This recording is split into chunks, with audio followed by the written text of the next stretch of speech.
Melquisedeque na minha cabeça. Ou Metatron. Não é que é um outro nome que ele tem, né? Sim. Se atribui a essa cor, né? Lilás também é ele. Sim. Eu até me admiro, eu só conversando, estou fazendo uma coisa diferente. E aí vem Melquisedeque na minha cabeça. Eu digo, não quero, o senhor quer comigo? Se eu quero alguma coisa, diga aí, vamos dizer. Mas eu não sinto essa afinidade que eu tenho da pessoa acordando com um nome que não sabia que nome era. Então é importante você depois pesquisar, embora não queira, Mas eu, mas faça essa pesquisa é muito difícil. ou tente né? estabelecer algum contato assim. Aí veja só, gente, a gente viu o segredo, que é um conhecimento comum que um ser humano decide deixar guardado, né? Não compartilhar com ninguém. Tem o arcano, que é um mistério, assim, é algo que a gente precisa estudar, a gente precisa refletir, para quando acontecerem os fatos da vida, fatos desse princípio, a gente entender aquilo que a gente está vivenciando, né? E tem mistério, é todo um sistema harmonioso de arcanos e segredos, sintetizado por uma determinada escola, constituindo a base de sua cosmovisão e o critério de sua atividade. Então, mistério é mais profundo ainda. São segredos e são arcanos que são construídos ou organizados por uma ordem, por uma escola. E não são revelados. E são compartilhados dentro ali da ordem, né? Quem tiver curiosidade, frequenta, aprende. Não é tão secreto assim não, como eu disse, né? Como eu falei, os lábios da sabedoria estão aí tagarelando. Nós é que ainda não temos condições de aprender as coisas aí. Como não temos esse conhecimento arcano, as coisas passam assim, entra no ouvido e sai no outro. Deixa a sementinha lá para outro momento, né? Então, o arcano, ele pode ser expresso oralmente mediante a escrita comum ou simbolizada. E era o que Mebbs fazia no início da sua vida, né? Como mestre ali daquelas pessoas, daquele grupo, ele passava de boca a ouvido. Aí, com a sugestão dos discípulos dele, foi redigido, né?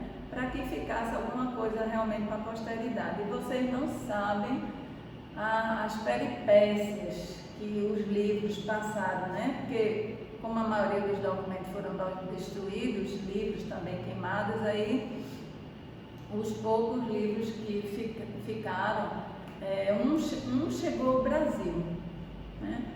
E mesmo assim, essa pessoa, com a ajuda de um discípulo que tinha migrado para o Chile, veio ao Brasil e com duas senhoras que estavam aqui no Brasil com o livro, aí eles traduziram, foi até a Marta, deixa eu ver o nome dela aqui para homenageá-la.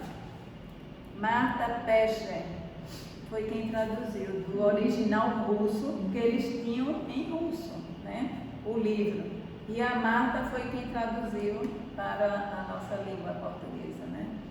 Então, no início, Mebbs só falava assim de boca ao ouvido, depois foi escrito e também pode ser simplesmente simbolizado. Aí a gente pode distinguir três tipos de simbolismo. O simbolismo das cores, que é utilizado principalmente pela raça negra.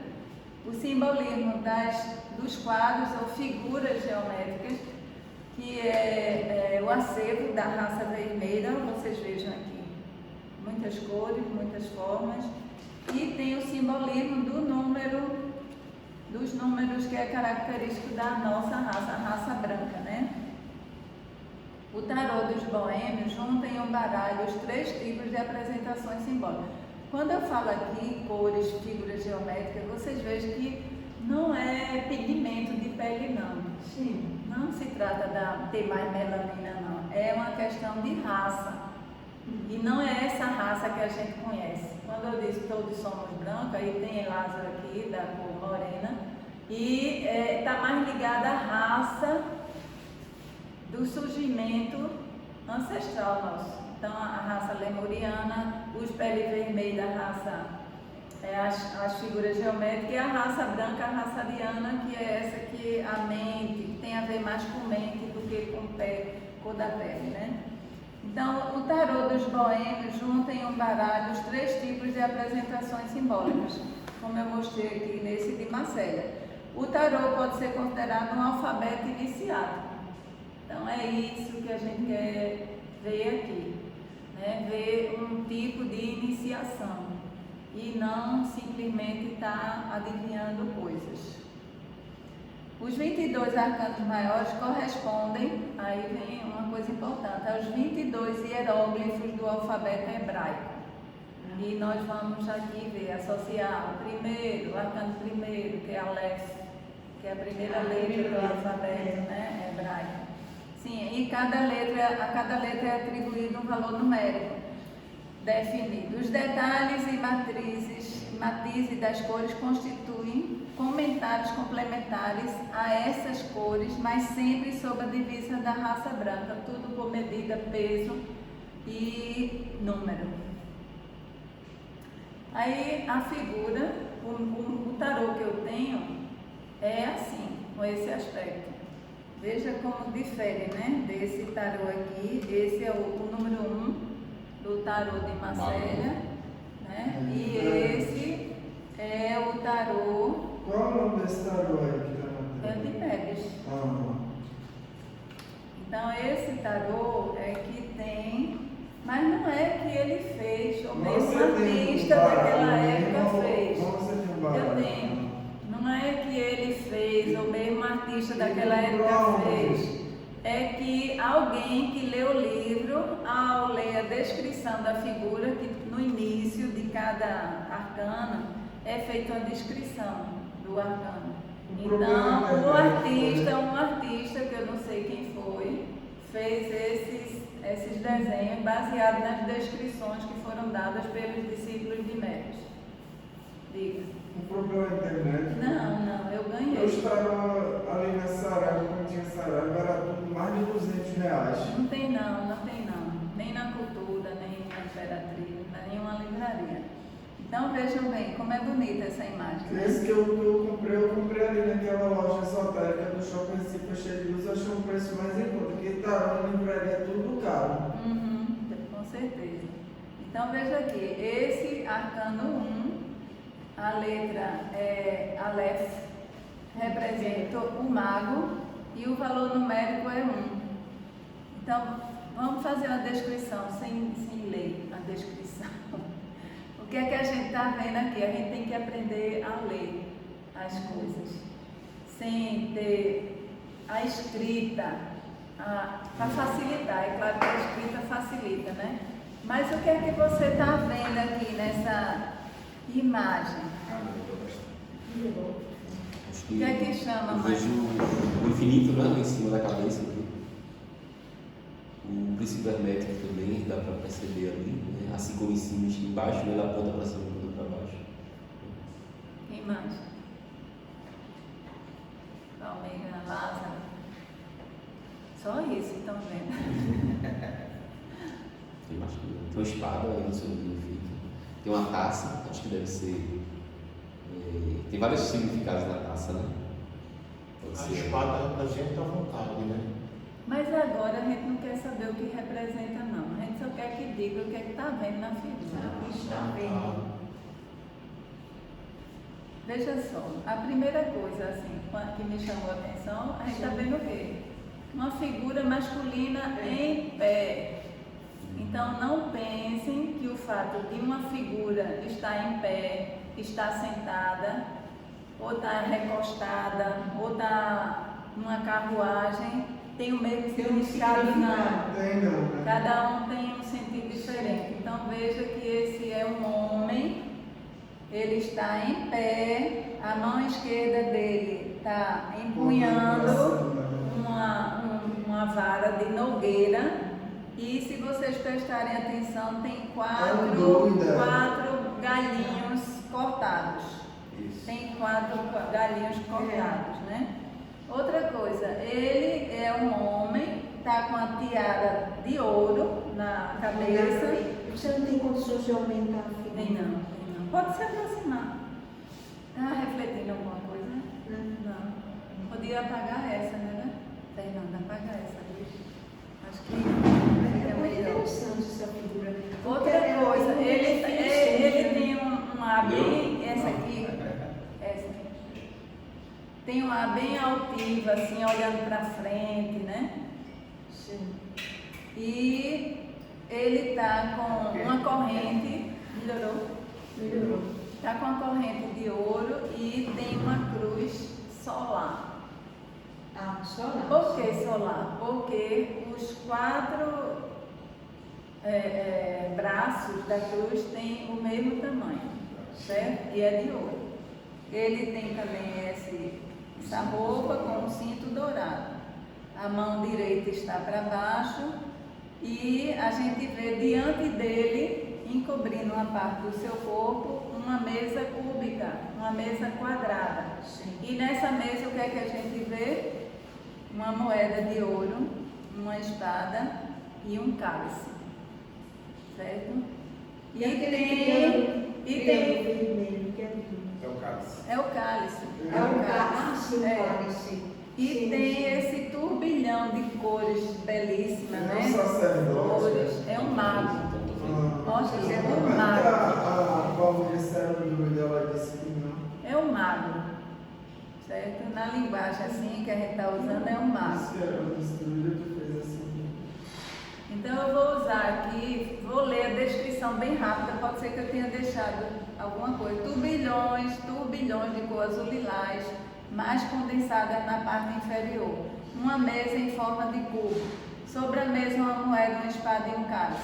O homem está em pé, que é um elemento positivo, é um ser individual, ativo. Ele representa a unicidade. A parte inferior do corpo está oculta pela mesa. O símbolo do infinito está acima da cabeça. O olhar dirige-se para frente. O braço esquerdo está levantado, empunhando uma vara de nogueira com vestígios de 4 galhos cortados. A posição oposta dos braços é o binário, neutralizado pelo corpo. E ele tem todas as ferramentas para adquirir o pleno conhecimento e dar o primeiro passo nessa direção. Ele tem as ferramentas e ele tem outra coisa muito importante, está escrito aqui, talvez vocês não estejam. Ele tem a coragem. Ele tem coragem, ele quer seguir esse caminho. Quem não quiser seguir esse caminho, gente, não adianta. Em busca do O conhecimento. conhecimento da sabedoria. Tem a coragem para realizar esse intento. Então ele está querendo e ele ousa fazer isso. Consegue. Então, aí vamos ver aqui, é uma coisa importantíssima isso, é o caminho da auto-iniciação. Você não vai ser iniciado por um sacerdote, um padre, um pontífice, um mestre, um guru, um monge, seja lá quem for, nada. É você mesmo, e esse tarô todinho aqui é você consigo mesmo. Então é o caminho da auto-iniciação. Tipo um chamado. Você Mas não quer. é uma decisão, não. É mais uma decisão particular, não tem que chamar. Você está assim, naquela interrogação, está abismada com as coisas da vida, sabe? Quer conhecer esse mistério, né? Como falamos há pouco. Por que isso tudo? E como, né? Então é isso que ele está buscando, que ele quer galgar esse caminho. Então a letra grega, ou hebraica, é essa, que remonta um pouquinho à imagem que a gente viu. Tem a mão levantada e a mão abaixada, né? Unida ali por aquela parte medial. Falando um pouquinho, um parênteses. Eu, quando assumi o mestrado na Ordem Rosa Cruz, que eu não estava convicta de que eu estava merecendo esse cargo de ser mestre de uma organização filosófica, vamos dizer assim, que não é religiosa. Então, na hora em que eu fui pelo ex-mestre, passou para mim, a emoção foi muito grande. E eu me senti uma formiga. sabe, uma formiguinha pequenininha. Quando eu saí depois que eu não vou citar naturalmente, sim, mas daquele movimento todo que estava ali, é muita coisa que coopera com todo esse movimento que existe na atmosfera, no éter, e que você assuma ou não assume, porque ele está ali. A pessoa vai entender, vai aceitar, vai receber porque quer. Não é imposto. Nada é imposto. Sim. Então, nesse momento, eu me senti uma criatura fragilizada. Eu me senti uns pedaços. Eu não estava ali completa, não. Aquilo foi minutos, segundos que eu passei por aquilo. Só quem recebe o mestrado para a organização sabe o que eu estou dizendo, sente. Então, eu me controlei, porque tem uma espada para mim, e a espada é uma bocado de coisa. Então, eu tive eu fiz um apelo muito grande, não sei a quem, que me ajudasse a tirar aquela emoção que eu estava sentindo. Não é emoção boba, tola, não, é muito importante. Então, eu estava assumindo o cargo ali de direção, de bobagem não, de uma coisa muito milenar, né? Já fazia um tempo que a Ordem Rosacruz foi modificando, né? Chegar a Express News, que foi quem reorganizou tudo isso. Me isso para mim, tudo isso passou no momento na minha cabeça. Eu tive um controle muito grande para não cair, não me emocionar. E daí eu recebi essa força. Graças a Deus. E o meu mestrado foi muito bom, porque eu tive consciência do que eu estava assumindo. A responsabilidade, meus únicos amigos, colegas, não, a responsabilidade outra, que eu estava assumindo ali, uma coisa invisível, que eu tinha que ser responsável e ser pura ao ponto de dar continuidade um ano de tudo isso que eu estou recebendo. Não é um minuto, não. Foi um ano, 12 meses que eu fui mestre, e passei o mestrado para outra pessoa. Então foi muito importante. Desculpa eu estar falando isso a vocês, estou tomando tempo, né? Não. Mas eu estou dizendo, passando para vocês o que uma pessoa comum, como eu, pode assumir e ter a responsabilidade, a consciência do que está acontecendo. Eu entendo, assim, é necessário ter pessoas que venham e preparem outra.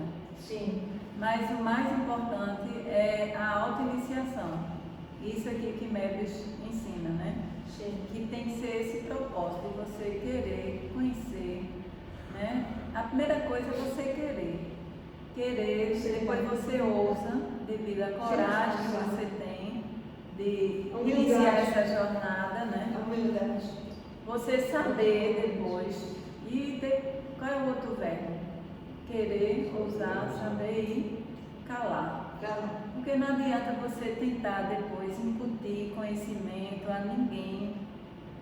O conhecimento não é algo que se agregue, senão vai ser feito poeira sobre uma estátua. Aí cai uma chuva ou coisa assim e desaparece. Tem que ser algo que venha de dentro.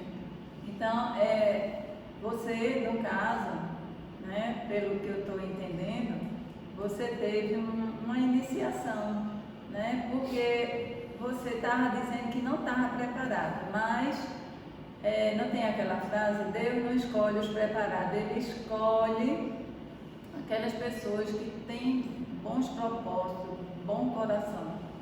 Então é por isso. Se fosse assim, aquelas pessoas que têm conhecimento enciclopédico estariam todas assim, né? E esse é um tipo de conhecimento que eu entendo assim, porque tem que manter um certo segredo, sabe? Porque depois que a pessoa adquire esses poderes, o poder de realização, não só a consciência da vida, mas esse poder de realização, Aí você chega lá no topo, aí você tem o caminho para seguir, ou outro, é feito um Y. É a 9ª câmara do Novo Temerão. Sim. É feito um Y. Você chegou, acho que alcançou, chegou aqui. E agora? Qual é a força que você vai seguir, né? Porque uma pessoa que chega à 9ª câmara e depois opta pela polaridade negativa, imagina os atrapalhos que vai fazer na vida, né, de todos. Então tem algumas coisas que realmente merecem se manter em segredo, né? Claro, é importante. E eu agradeci muito a Saint Germain, a mestre Serapis Bey e a outro mestre na hora, e humildemente dizendo para eles que eu não era mesmo, eu estava aceitando um cargo passageiro que, ou pouco mérito ou não, mas que não passa, não fica eternamente. Eu agradeci muito a eles, humildade, né? Sim. Recebendo um cargo. E não só a humildade, a obediência a esse propósito, né? Então vamos lá. O Aleph, ele alude à trindade. São duas partes unidas por uma terceira, né? Então, em todos os campos do conhecimento encontram-se binários. Aí vamos ver aqui. O termo médio, ele possui a característica dos dois extremos. A gente já aprendeu tanto isso, né? Quando falei aqui sobre polaridade, né? Nem todos os binários podem ser facilmente neutralizados. Então, eu vou querer aqui perguntar a vocês: nascimento e morte. Qual é o elemento neutralizador entre nascimento e morte? Consciência. Neutralizador. Neutraliza. Nascimento e morte. Meninos, cooperem. É A chance para vocês descobrirem. É vida, é vida.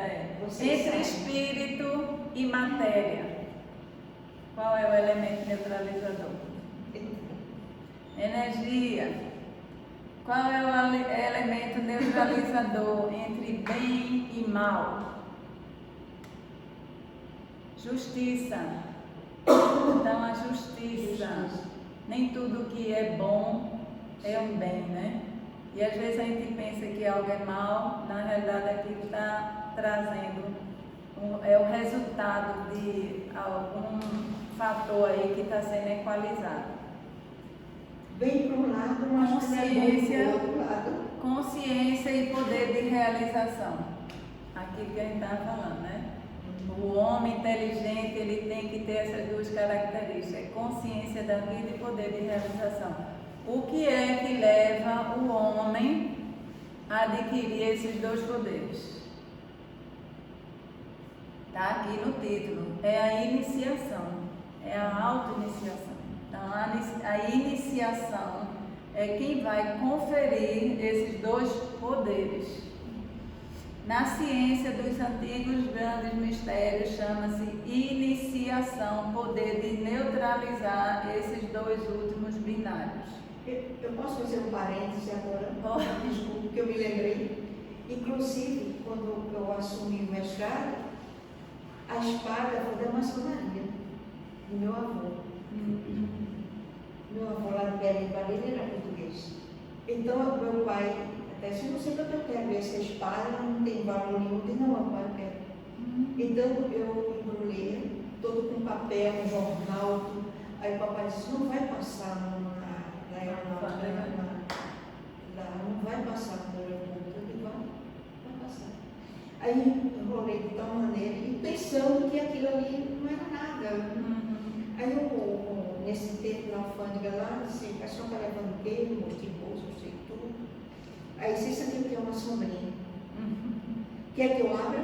Não, senhora, vocês estão fazendo uma sombrinha. Mas eu disse, quer que eu abra? Quer que eu tire papel? Enrolar? Disse, não sei. Hoje em dia tem um rachi. Hoje em dia não tem isso, mas eu fiquei muito satisfeita porque eu recebi uma resposta do que eu estava fazendo, estava levando para algo maior. sublime que eu nem sabia que ia ser utilizado. Exato, muitos atores, né? A função executiva estava perfeita. É quando você diz, é uma sombrinha, você introduziu uma voz e aquele rapaz aceitou e ficou ótimo. Não quis nem abrir, eu sei que é claro, porque eu queria mostrar que era uma sombrinha. Esse não, você não está dizendo que era uma sombrinha. Ganhou crédito aí. Mas hoje realmente não tem mais vez, não. Eu vou apagar essa parte, só no emprego. Edith. Então, gente, aqui a gênese do ternário. Ternário, quando a gente fala em ternário, a gente pensa em quê? Em triângulo, né? Sim. Então, o triângulo é feito de ângulos, são 3 triângulos, né? Então, o triângulo ele pode ser formado assim, dessa maneira, quando você tem um ponto ou um ângulo, e do 1 ocorre uma divisão. Ou você pode ter as duas extremidades de alguma coisa e a partir dali você neutraliza aquilo ali para encontrar o terceiro ponto, né? Então, o tipo geral de binário, começando pelos extremos para chegar ao ponto médio, né? Você tem os extremos e chega ali, calor e frio. Aí você encontra ali o ponto confortável, né? Técnico. Ou então, luz e trevas. Aí, num ambiente assim, seria uma penumbra. E por aí vai. Você encontra vários tipos de ternário onde você conhece os opostos e a partir dali você encontra o elemento intermediário. E tem o ternário do grande arcano. Esse ternário do grande arcano você só tem uma informação, mas a partir dali você encontra polaridades nela. É chamado ternário do grande arcano. Então aqui eu botei essa imagem, ele pode começar pelo termo já do meio e pela sua divisão determinar os seus polos. Onde é que a gente vê isso? Onde é que a gente vê isso? O grande arcano, o ternário do grande arcano. No mundo imanente, quando há o surgimento da vida, o que é que reina lá em cima? Usando o exemplo da árvore da vida da Cabala. Sim, sim. Qual é o elemento inicial? É Keter. Né? Que é a centelha divina. E a partir dali, então, Keter, Rockman, Binah. Né? Então, surge. Mas é tudo uma coisa só. É uma unidade. Né? Mas a partir de Keter, houve, então, o surgimento dessas duas polaridades para dar início à manifestação. E você veja, a pirâmide é isso. A pirâmide no Egito é isso. Forma. Exato. Que tem seu significado também. Então, como chegar a se obter resultado? A gente tem que fazer aquilo que os neoplatônicos faziam, que era analogia. A gente tem que aplicar o princípio de correspondência, né? Para tudo na vida. Se a gente quer ter conhecimento mais elevado, com essa nossa mente ainda tão rudimentar, né? A gente usa mais o concreto, a mente concreta, e não a mente abstrata, aquela que já está na tríade superior. Então a gente tem que lançar mão desse recurso da analogia. E assim a gente vai obtendo muitos exemplos. Então esse arcano 1, ele é ao mesmo tempo o arcano da individualidade e da unicidade. Isso aqui é tão importante, é a unicidade porque é um. No 1 está concentrado tudo que há. E é o da individualidade. Quando a alma, no seu peregrinar, ela deixa de estar identificada com vários seres, né? Tipo uma alma grupo, e passa a ter um caráter próprio. E o interessante disso tudo é o seguinte, porque todas essas pequenas almas que formam a alma grupo, apesar de cada uma estar dentro de uma estrutura assim, né, única, mas cada uma ali tem o seu próprio mundo. Como nós aqui, nós estamos dentro de um grande grupo, que a humanidade é uma só. Mas cada mente nossa, só nós aqui, tem uma característica particular. desde as questões perceptivas, as questões de memória, de experiências pessoais, de imaginação, de conceitos, de lógica que a gente aplica no nosso dia a dia, pensamentos. Então, cada um tem o seu mundo particular, mesmo vivendo dentro desse contexto, onde cada mundo, cada cabeça é um mundo.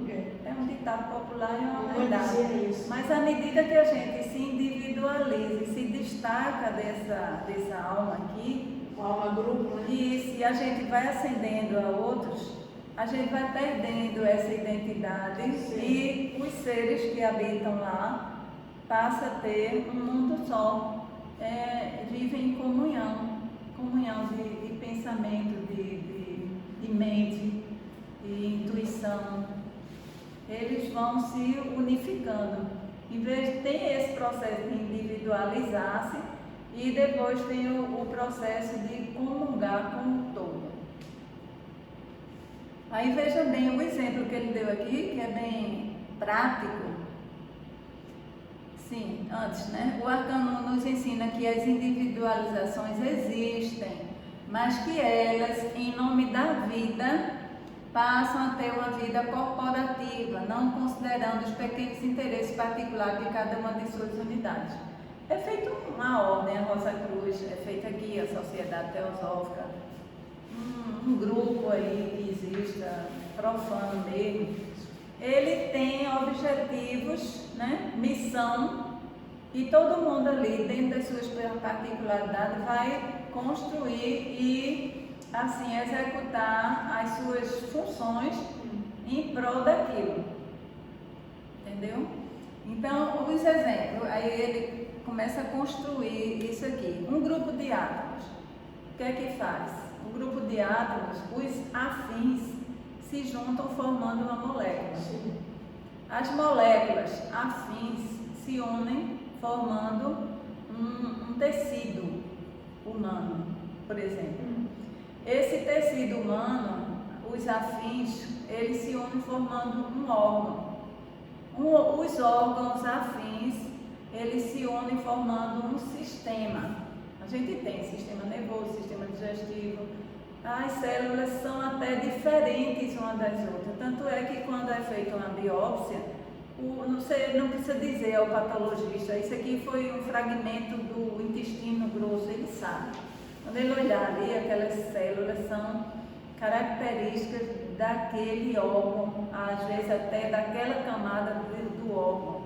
Mas da boca ao intestino, todo o sistema digestório, ele tem uma função, não é? Mesma coisa o sistema circulatório, sistema respiratório, sistema nervoso, células diferentes agrupadas para cumprir uma determinada função.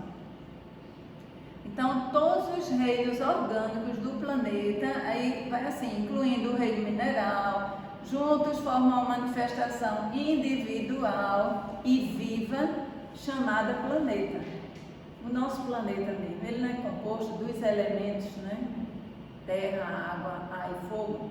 Então, todos esses reinos, todas essas camadas, né, de manifestação, eles se unem formando uma estrutura maior que é o planeta. O planeta se reúne com outros planetas, né, formando um sistema junto com o Sol, e esse sistema solar faz parte de um aglomerado, e esse aglomerado está no braço de uma espiral galáctica que está se dirigindo em uma determinada direção, e assim ad infinito.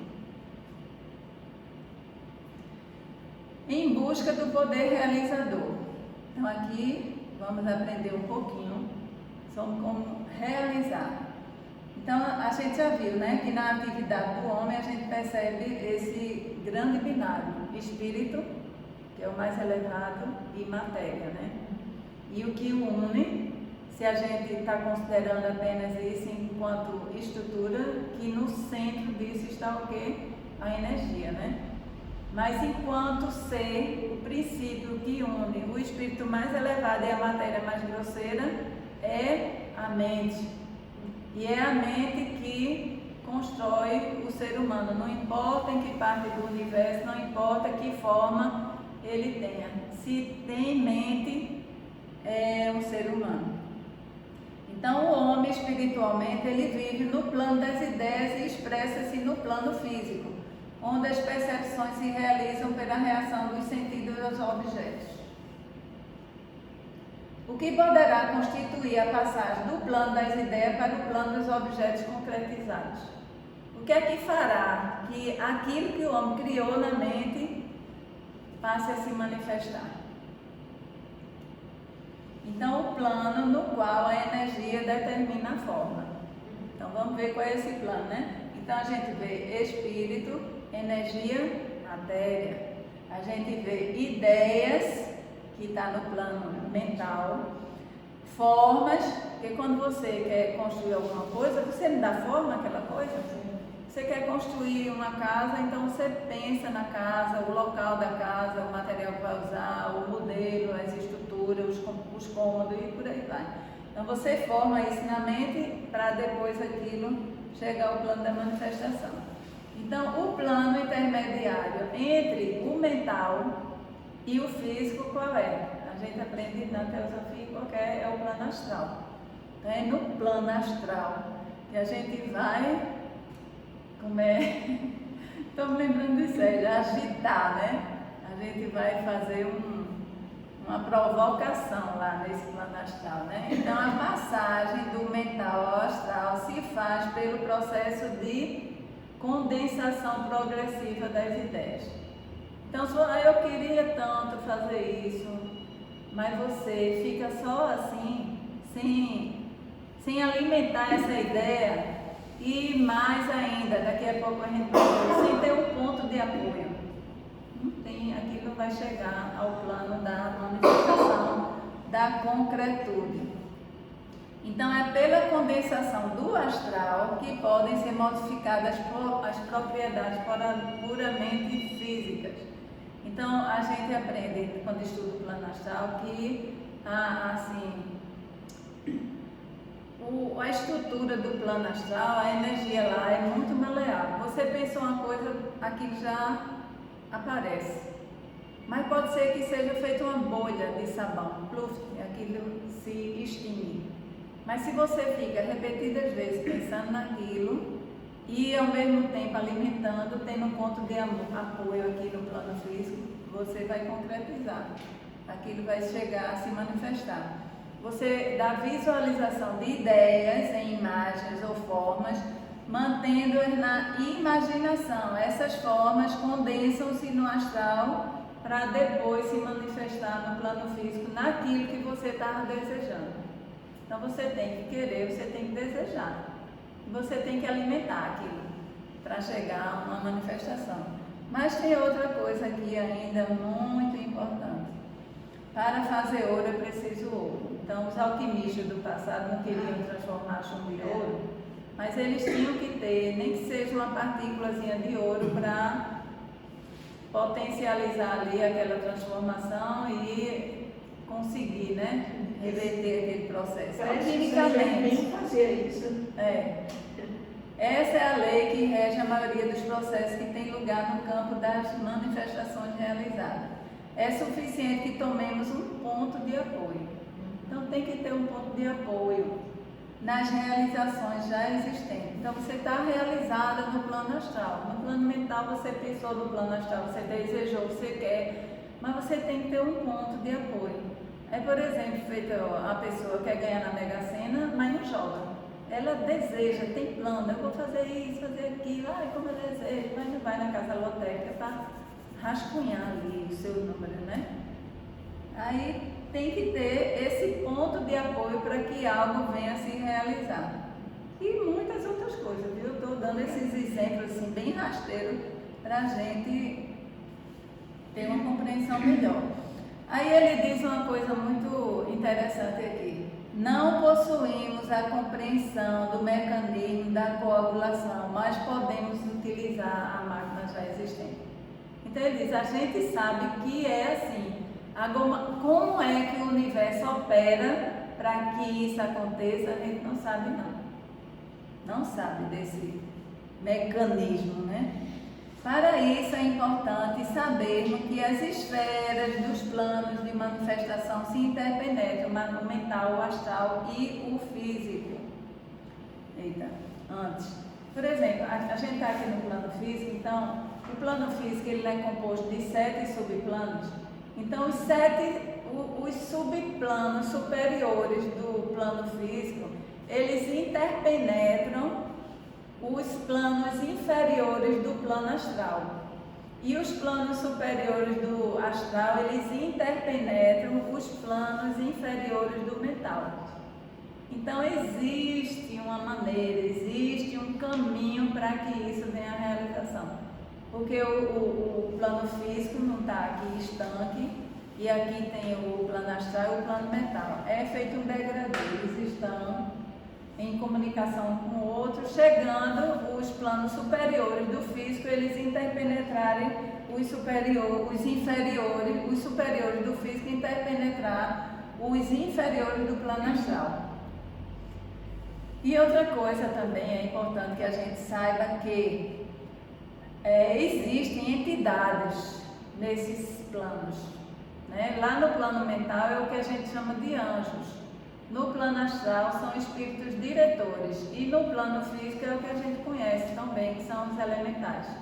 Né? Os elementais. São os gnomos são da terra, tem salamandra que é do fogo, os elfos. Isso. Então a cada um cabe uma função. Então não adianta você, com o plano astral, estar pedindo coisa aqui para os elementais. Você tem que se dirigir para o pessoal das camadas mais superiores. Cada elemental tem seu elemento da natureza, né? Exatamente. E aqui, será que dá, gente, para mais um? Acho que dá. Dá? Estão aguentando? Tá tranquilo. Dá? Só esse. Para não ficar muito longo. Tu vai cortar também, né? Inclusive essa minha fala aqui. Vamos agora passar para o arcano 2, que é chamado de Bete ou a papisa. O valor numérico é 2. Vamos então fazer a descrição da figura. O que é que a gente está vendo aqui? Uma mulher sentada, né? Ela está sentada sobre uma pedra cúbica. Ela tem ao colo um pergaminho que está entreaberto, mas a gente não consegue ver o que está escrito. Ela tem um véu, né? Esse véu desce até os ombros e encobre os seus olhos. Agora não é um véu totalmente opaco, ele é semi-transparente, ele permite uma certa percepção.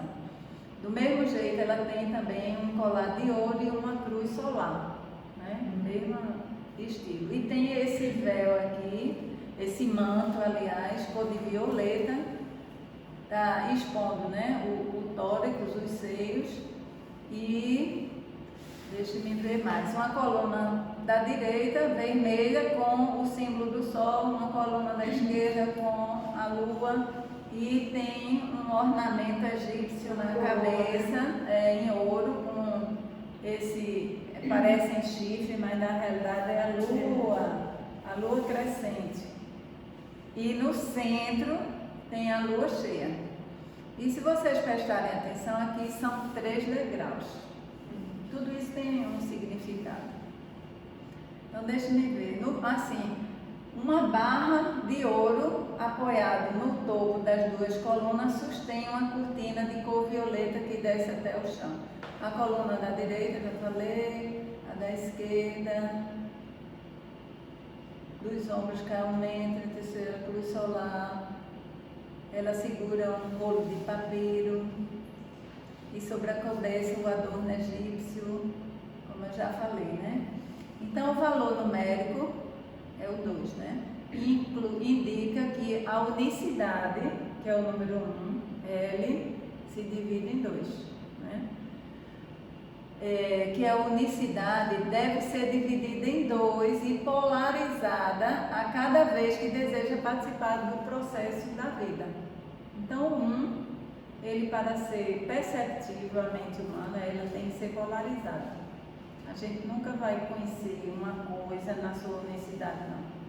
Isso tem que ser polarizado. Aí você vai estabelecer sistemas de referência para conhecer uma coisa, distinguir uma coisa do outro.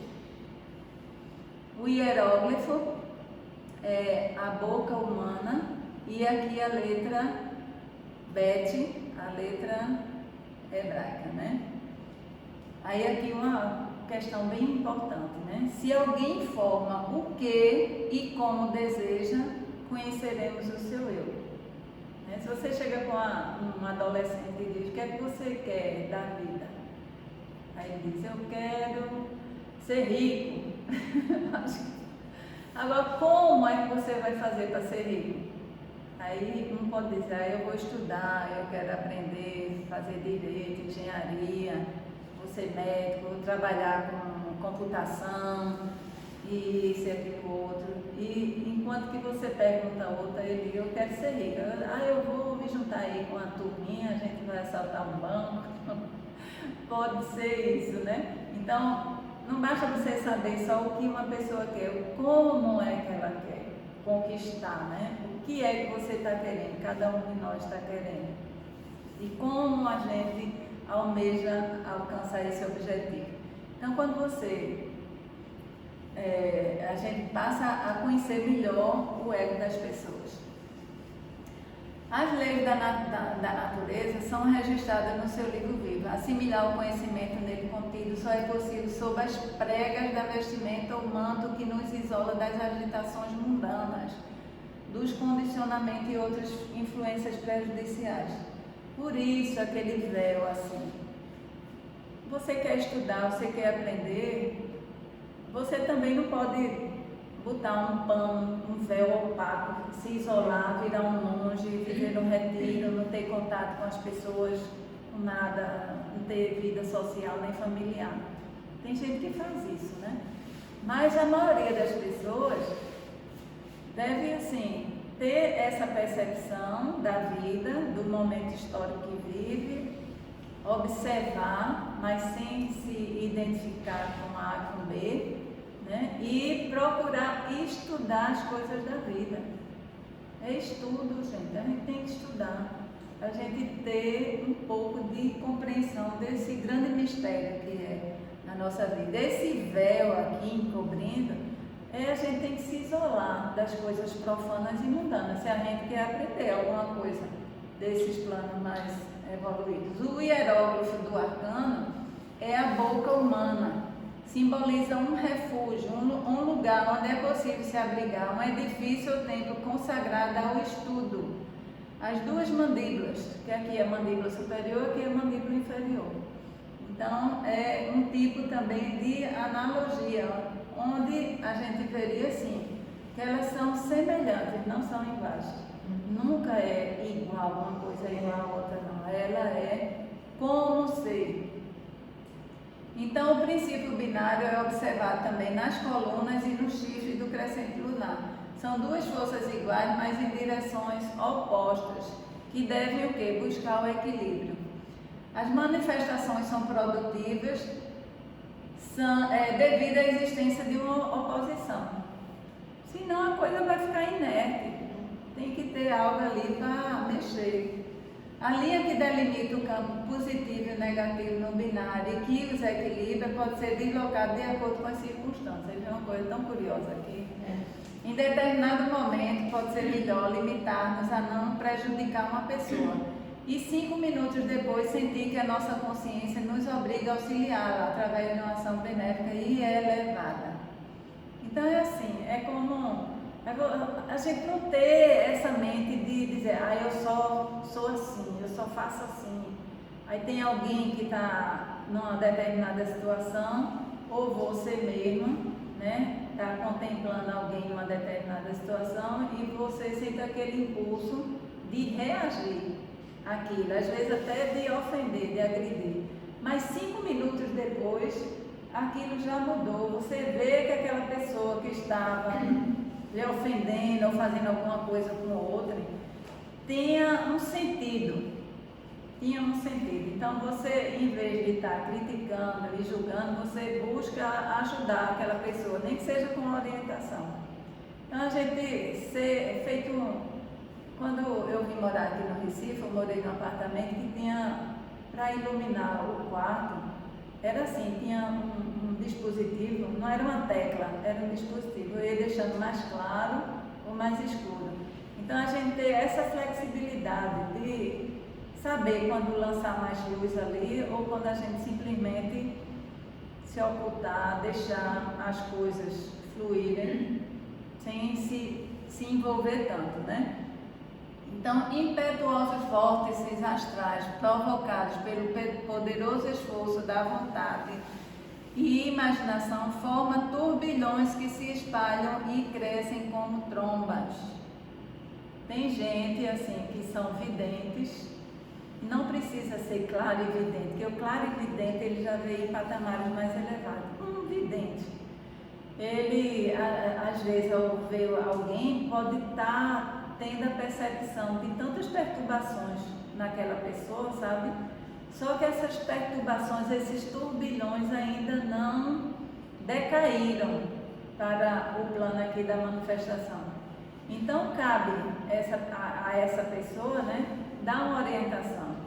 O que está acontecendo? Às vezes uma palavra, uma orientação, um encaminhamento, um abraço, para ver se aquele turbilhão de coisas que estão perturbando alguém se ameniza mais, né? O homem, ele cria instintivamente esses turbilhões, os quais formam coagulados individualizados de matéria. Então, isso é uma coisa instintiva. Infelizmente, nós somos dominados pelos pensamentos. A gente está o tempo todo pensando. Às vezes, as coisas mais banais. Você já pensa ou critica alguma coisa, ou alguém no trânsito lhe corta, aí você já pensa alguma coisa maldosa, né, em relação àquilo ali. Eu acho que saber dirigir é uma iniciação. Aí você, então, você está criando isso. Se você ficar repetindo esses pensamentos, criticando, xingando A, B, C, isso aí vai se condensando, formando de coagulado, aquele ele vai se cristalizando e vai cair feito uma tempestade. Não acontece às vezes. Parece que a gente entrou num vórtice, num furacão. Mas às vezes volta para a pessoa. Aí veja só, a gente está criando isso instintivamente. E a iniciação quer fazer o quê? E a iniciação está aqui para quê?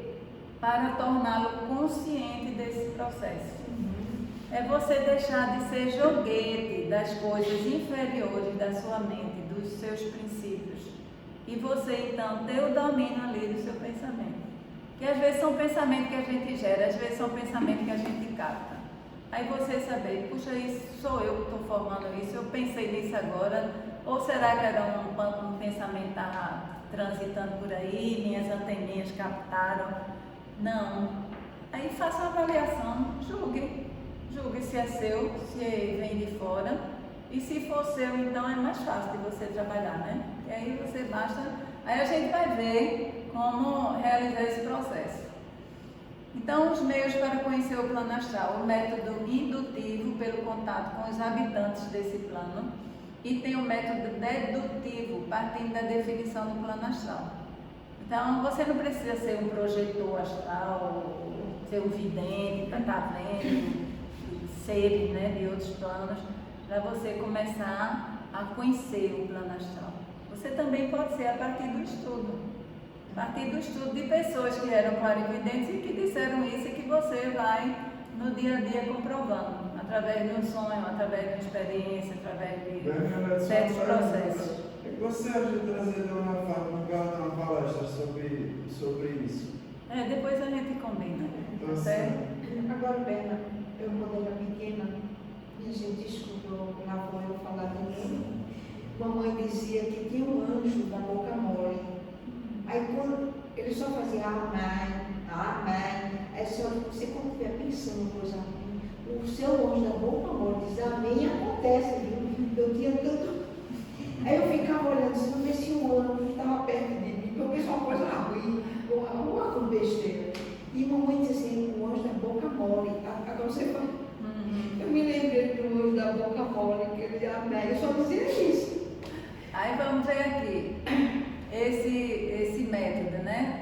através desses dois métodos, indutivo e dedutivo, a gente vai ter conhecimento de dois aspectos do plano astral. São as astroideias, que a gente pode considerar como formas de pensamento de serem mais elevadas do que nós, chegando em algumas situações, não todas, a serem o que a gente pode chamar de arquétipos, né? Gente, vamos tomar café, está muito demorado.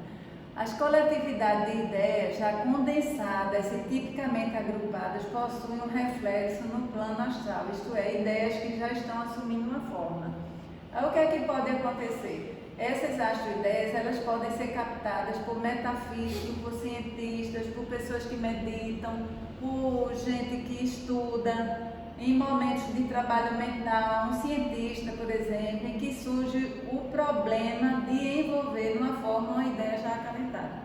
Então você está querendo resolver muito um problema. Tem gente, cientistas, né, que sonha e nesse sonho vem a resposta. Ele captou, ele foi lá e trouxe essa ideia para cá e passa a concretizar. Eu dei uma ideia. Trazendo uma Fátima para dar uma palestra sobre sonhos lúcidos. O que é que tu acha? Pode ser. Depois a gente combina. E tem os clichês astrais. Aí os clichês astrais é o contrário das astroideias. Então são os acontecimentos do plano físico fixados de forma duradoura como reflexo. Do mesmo jeito que existem ideias que estão descendo, desde que seja formado um canal para elas se manifestarem, tem aquilo, tudo que a gente faz aqui no plano físico tem uma réplica, é espelhado lá no plano astral. Os acontecimentos e as ações realizadas no plano físico refletem no plano astral como no espelho, através dos subplanos superiores, os mais sutis do plano físico. Meu Deus, a esfera astral não está sujeita às leis limitadas de tempo e espaço, não. A esfera astral é tridimensional, né? Nem do tempo de uma dimensão. Ali podem ser encontrados tanto clichês de acontecimentos passados, tudo que a gente vivenciou, todas as nossas memórias, mas pode ter também os clichês dos acontecimentos futuros. E é assim, se, por exemplo, você vem muito aqui para a nossa palestra, tudo, isso indica que você está numa direção. E esse clichê do futuro está se formando, você cada vez mais envolvido aqui. Aí pode acontecer também o contrário.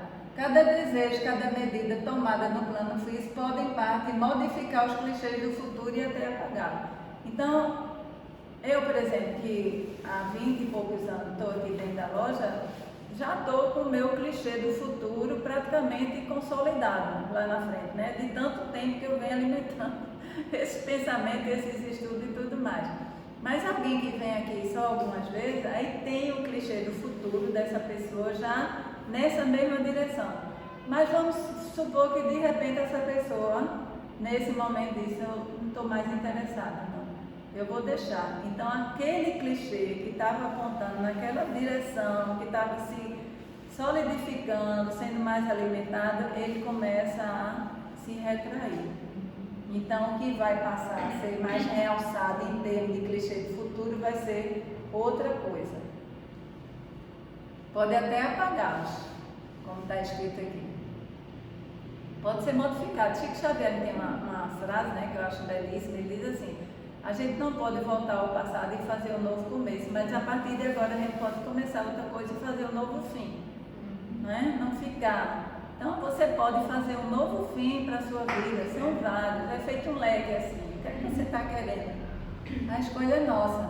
No entanto, quanto mais alto for o subplano astral no qual se encontra o clichê do futuro acontecimento, menos possibilidade haverá de ser ele modificado e mais infalível será a sua predição. Se os cientistas são caçadores de astroideias, os clarividentes são caçadores de clichês astrais. Então, tudo que a gente pensa, a gente não cria no plano astral. Algumas coisas, como eu disse, à medida que vai sendo repetido e alimentado, essas coisas vão se formando. E aquelas coisas ruins, a gente, no livro de Médios, ele dá o nome de lavas. Lavas. Então, como é que a gente pode se libertar desses entes, dessas lavas. A primeira coisa, quem foi que criou essas lavas? Fomos nós, né? Cada um de nós, com nossos pensamentos, né? Pensamentos, sentimentos e energias. Então, ele dá 3 saídas, né? A primeira é por esforço consciente da vontade para não se submeter à lava. É como um pintor, ele fez um quadro que hoje em dia, na época, ele achou bem interessante, mas quando é agora, ele está de outra forma, pensando diferente, ele vê aquilo, nossa, que mau gosto, como eu fui capaz, e olha com desprezo para aquilo, sabe? Ele não está mais alimentando aquela lava, né? Mas ele não destruiu a lava, ele está assim, até se sentindo mal com aquilo, ele olha com desprezo, né? É como se fosse uma obra mal pintada por ele mesmo. O outro é você concentrar o pensamento e a imaginação sobre o assunto oposto. Então tem uma lavazinha aqui, ó, roendo seu juízo, assim, assado, não sei o que. E você fica o tempo todinho querendo se livrar daquela monoideia, daquela ideia fixa, aquela coisa repetitiva. Aí você vai para o centro espírita e o pessoal lá faz um trabalho bonito, dá um banho por si de energia, reza, limpa. Quando aí daqui a pouco lá vem aquela lavazinha, ela só foi afastada. É feito uma mosquinha lá no lixo, né? Você tangeu assim. Aí daqui a pouco ela volta de novo. Aí é isso aí. Você, para evitar esse contato com essa lava, surgiu esse pensamento, você está incomodado, pense no oposto. Vá ler, vá ouvir música, vá rezar, né? A oração é a forma mais aconselhável para se livrar dele. E tem essa outra, quando você falou de espada, aí a destruição das lavas. Como é que você pode destruir essas lavas, né? É com uma espada mágica. Você tem que imantar essa espada para que ela funcione magicamente para destruir essas lavas, né? Utilizando o poder realizador e o apoio do plano físico. Você quer. E o apoio do plano físico é a espada que você vai ter. Né? Esse processo assemelha-se à destruição de um quadro indesejável. Você não quer mais olhar para aquele quadro, nem vai nem tanger ele. Você vai destruir, né, o quadro. E rasgando inteiramente a tela na qual ele foi pintado. Então, ele fala em espada mágica, mas pode ser um punhal, né? Pode ser algum objeto, mas tem que ser cortante. E pode ser também um fogo. Você pode acender uma vela, né, e passar no ambiente, mas com aquela intenção. E o ideal é que você passe assim ao seu derredor, porque está dentro do seu campo áurico, né? E a nossa aura, ainda bem que não é tão grande ainda. Pode fazer um voleio assim com uma vela ou com a espada, né, para eliminar de vez essas lavas. Bom, gente, então por hoje é só. Esse aqui é o Arcano 3, a Imperatriz, que nós vamos ver no próximo encontro.